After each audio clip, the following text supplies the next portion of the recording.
اعوذ باللہ من الشیطان الرجیم بسم اللہ الرحمن الرحیم الاصل فی معنی فی الظرفیت حقیقتاً نحو زید فی المسجد الی آخرہ۔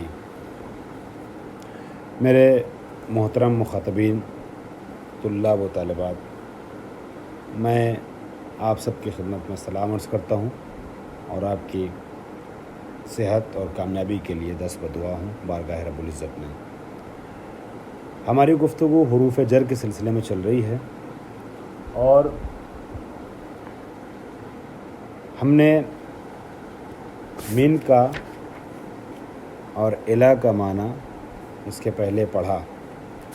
سب سے پہلے من کے معانی بیان کیے گئے، اس کے بعد الا کے معانی بیان ہوئے، اور اسی طریقے سے ان اور علا کو بھی پڑھا۔ اب ہم فی کے معنی کی طرف پہنچ رہے ہیں۔ فرماتے ہیں فی کے دو معنی ہیں، ظرفیت یا حقیقی ہے یا ظرفیت مجازی ہے۔ ظرف اور مظروف اس کو ذہن میں رکھیے گا تو حقیقی اور مجازی واضح ہو جائے گا۔ آپ کہتے ہیں پانی گلاس میں ہے، ٹھیک ہے، تو یہاں پر دیکھا جائے تو پانی ہوا مظروف اور گلاس ہوا ظرف۔ زید مسجد میں ہے، مسجد ہے ظرف اور زید ہے مظروف، تو یہاں ظرفیت محسوس ہوتی ہے، سمجھ میں آتی ہے۔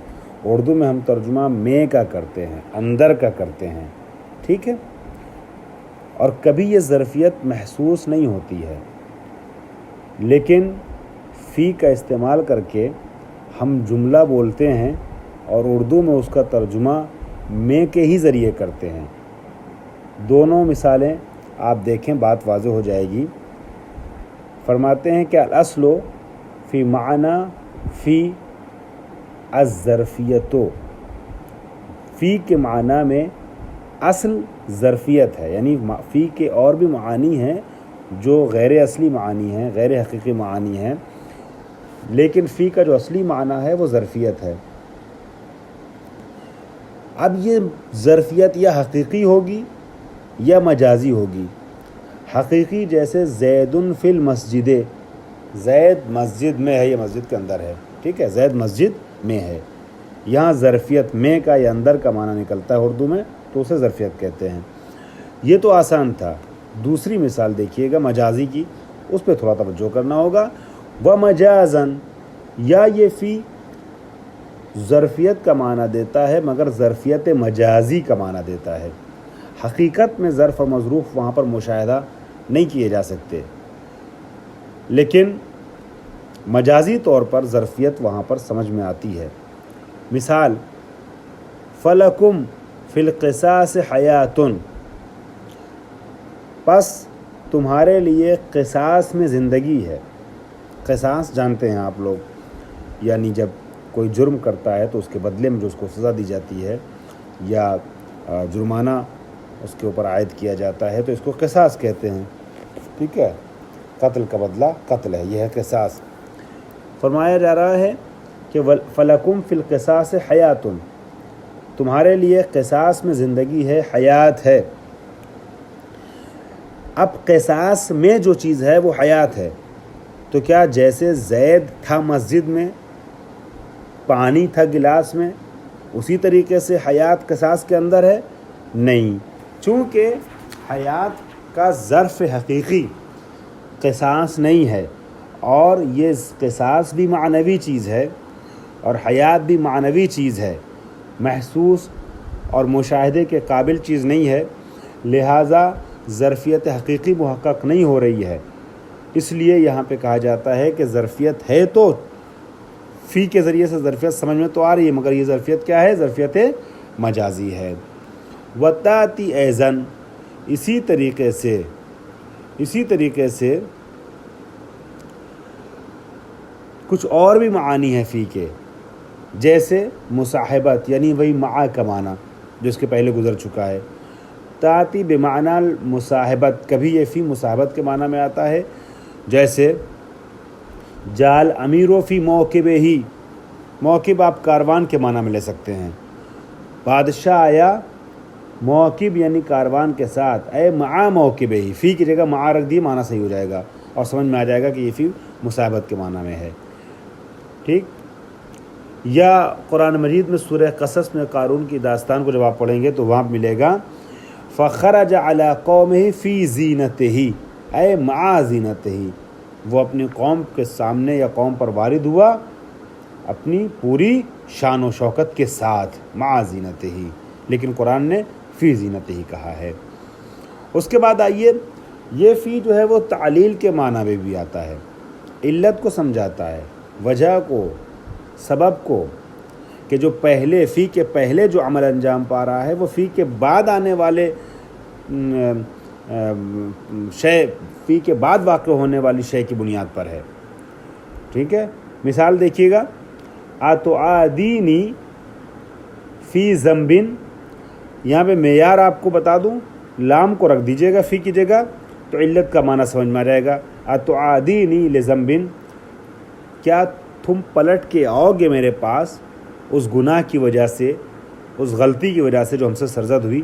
یہاں پہ اس میں ایک سوال ہے، ایک استفہام ہے، غلطی کر دی ہم نے، اب سامنے والے سے خطرہ یہ ہے کہیں ہمارے پاس دوبارہ نہ آئے، وہ چھوڑ نہ دے ہمارے یہاں آنا، تو انسان ایک عاجزی کے انداز میں پوچھتا ہے، اتعادینی فی ذنبن، اے لذنبن، کیا پھر آئیے گا آپ ہمارے پاس ہماری اس بے ادبی کے اور گستاخی کے بعد بھی، ہے نا۔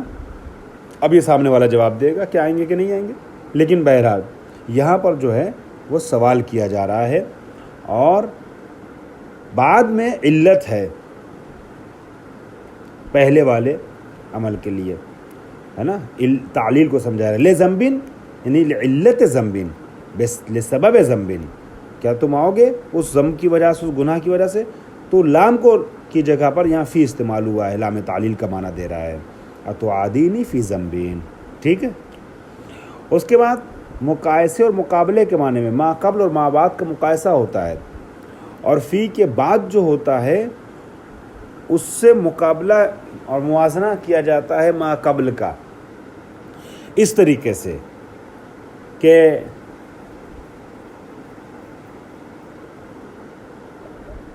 مثال دیکھیے، بات واضح ہو جائے گی، ما علمنا فی بحرہ الا قطرۃ، ہم کسی بہت بڑے عالم کی تعریف کریں تو اس صورت میں اپنے علم کو اس کے دریا علم کے مقابلے میں ایک قطرے سے تعبیر کریں گے، تو مقایسہ کر رہے ہیں نا، مقابلہ کر رہے ہیں نا، فی کے پہلے والے کو کم دکھا رہے ہیں، فی کے بعد والے کو ترجیح دے رہے ہیں۔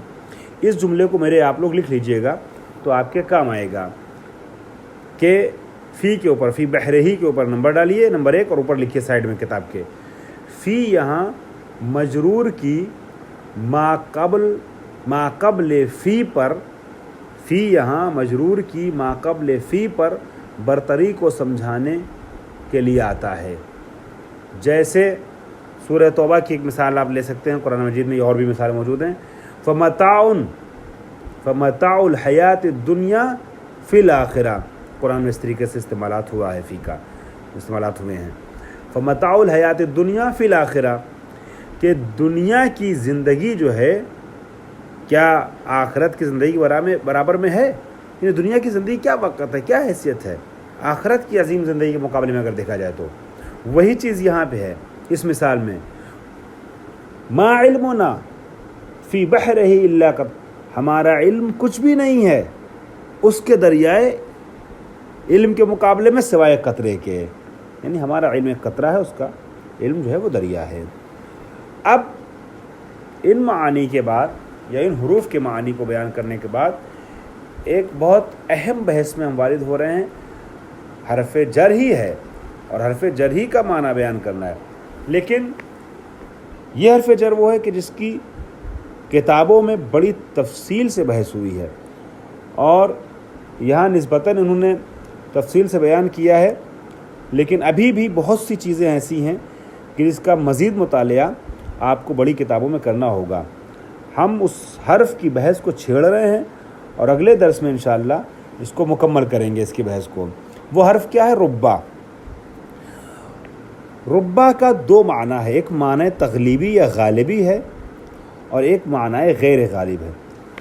کبھی کبھی ایک ہی حرف یا ایک ہی اسم دو اپوزٹ اور برعکس معنی کو سمجھانے کے لیے آتا ہے، اور ایسے ہی کلمات میں سے ایک ربا ہے کہ جو دو اپوزٹ معنی کو برعکس معنی کو سمجھاتا ہے، لیکن استعمال کے اعتبار سے، سیاق عبارت سے اس کا معنی کرنا پڑتا ہے کہ اس میں سے ہم کون سا معنی استعمال کریں، کون سا معنی یہاں لیں اور کون سا معنی نہ لیں، دونوں اپوزٹ ہے۔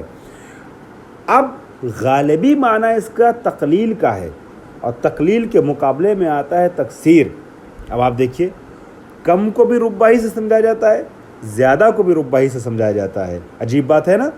یہ ربا کی خصوصیت ہے کہ دو متضاد یا متناقض معنی کو سمجھانے کے لیے آتا ہے، متضاد معنی کو سمجھانے کے لیے، تقلیل و تکثیر کو۔ اس کا پتہ چلتا ہے عبارت سے۔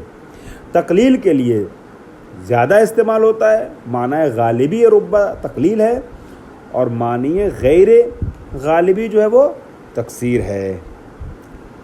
کم کے لیے زیادہ آتا ہے، زیادہ کے لیے کم آتا ہے۔ اس نزاکت کو ذہن میں رکھیے گا کہ ربا کم کے معنی میں زیادہ استعمال ہوتا ہے، زیادہ کے معنی میں کم استعمال ہوتا ہے۔ ٹھیک؟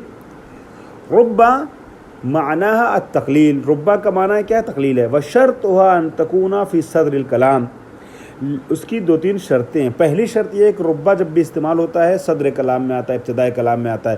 مثال میں پہلے پڑھ لیتا ہوں پھر عبارت پڑھتا ہوں۔ رب رجل کریم لقیتہ، یہ مثال دیکھیے، اب اس پر پڑھیے گا اوپر کہ ربا جو ہے اس کی دو تین شرطیں ہیں۔ پہلی شرط کیا ہے کہ صدر کلام میں آتا ہے، ابتدائی کلام میں ہے ربا۔ وَأَن يَكُونَ مَجْرُورُهَا اسمًا، اس کا مجرور اسم ہوتا ہے، رجل ہے اسم۔ ظاہراً، اس میں ظاہر ہوتا ہے، ضمیر نہیں ہے، رجل، ربا رجلین۔ نکرتاً، نکرہ ہوتا ہے، الرجل نہیں ہے، یا زید نہیں ہے، رجلین نکرہ ہے۔ ٹھیک ہے؟ وَكَثِيرًا مَا، اب یہ دو تین شرطیں دیکھ لی آپ نے، ربا رجل کریم لقیتہ میں، کہ صدر کلام میں ربا ہے، اس کا مجرور اسم ہے، اس میں ظاہر ہے اور نکرہ ہے۔ وَكَثِيرًا مَا يَكُونُ، اور غالباً ایسا ہوتا ہے کہ ما یکون موصوفاً، کہ ربا کا جو مجرور ہوتا ہے وہ موصوف ہوتا ہے، یعنی صفت کے ساتھ آتا ہے۔ یہاں کریمین صفت بھی ہے رجل کے لیے۔ اب ترجمہ کیجئے تقلیل والا، ربا رجل کریم لقیتہ، کتنے کم ایسے کریم افراد ہیں کہ جن سے میری ملاقات ہوئی ہے، یعنی میری ملاقات بہت کم ہوئی ہے، بہت کم واقع ہوئی ہے مردان کریم سے، مرد کریم سے، افراد کریم سے۔ یہ تقلیل کا معنی ہے۔ تکثیر کا معنی اب ہم فوائد کو اگلے درس میں آپ کے حوالے کر رہے ہیں۔ فی الحال اتنا اپنے ذہن میں محفوظ رکھیے گا۔ والحمدللہ رب العالمین۔